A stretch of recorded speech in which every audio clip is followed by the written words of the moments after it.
আসসালামু আলাইকুম। সিয়াম ভাইয়ের পক্ষ থেকে সবাইকে ঈদ মোবারক ও শুভেচ্ছা। আজকের মূল আলোচনার বিষয় হলো গরুর মাংস বয়কট নিয়ে। ইতিমধ্যে সোশ্যাল মিডিয়া যে সাড়াগুলো পাইতেছি, তাই আমি আজ সরাসরি লাইভ করতেছি গরুর খামার থেকে।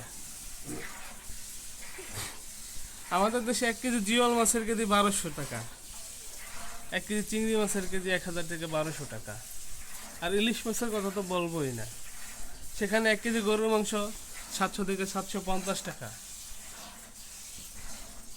আমাদের চিংড়ি মাছ, জিওল মাছ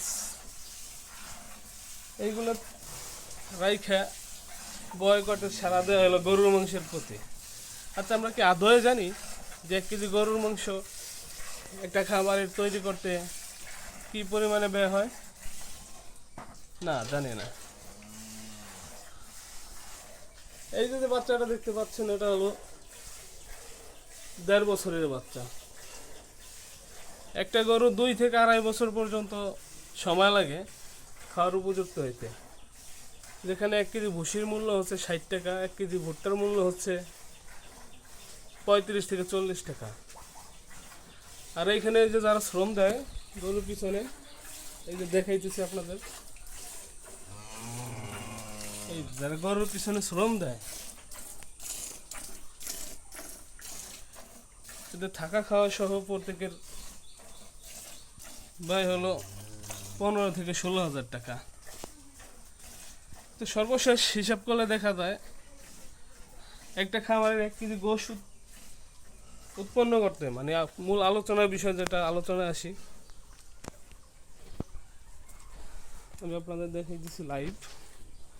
একটা খামারের 1 কেজি গরুর মাংস তৈরি হইতে, মানে উৎপাদন করতে, তার খরচ হয় 500 থেকে 550 টাকা। তো গরুটা তো খামারি বিক্রি করে না, গরুটা বিক্রি হয় খামারে বিক্রি করে। গোশ কিন্তু খামারে বিক্রি করে না, গোশ বিক্রি করে কসাই, যে কসাইরা গোশ বিক্রি করে। খামারিদের কি করতে হয়?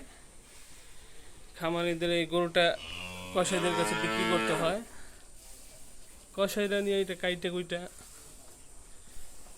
বিক্রি করে 700 টাকা, 750 টাকা। বর্তমান গোখাদ্যের যে দাম, এতে একটা খামারি, যে খামার করে সেই জানে কতটা লাভ হয়। তারপরও মানুষে করে, অনেকে শখের বশত খামার করে, অনেকে বাণিজ্যিকভাবে করে। তো ভাইজান, মূল আলোচনার বিষয় হলো, যেখানে ইলিশ মাছের কেজি 1500 টাকা, সেইটা বয়কট করতেছি না।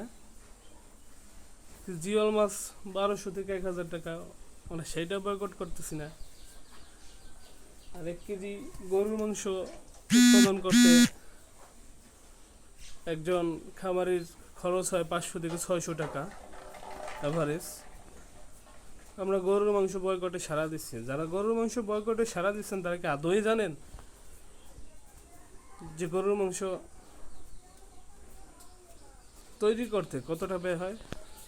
তো ভাইজান, আলোচনার বিষয় হলো, না জেনে লাফাইলেই হবে না, ফালাইলেই হবে না, বুঝতে হবে বিষয়টা।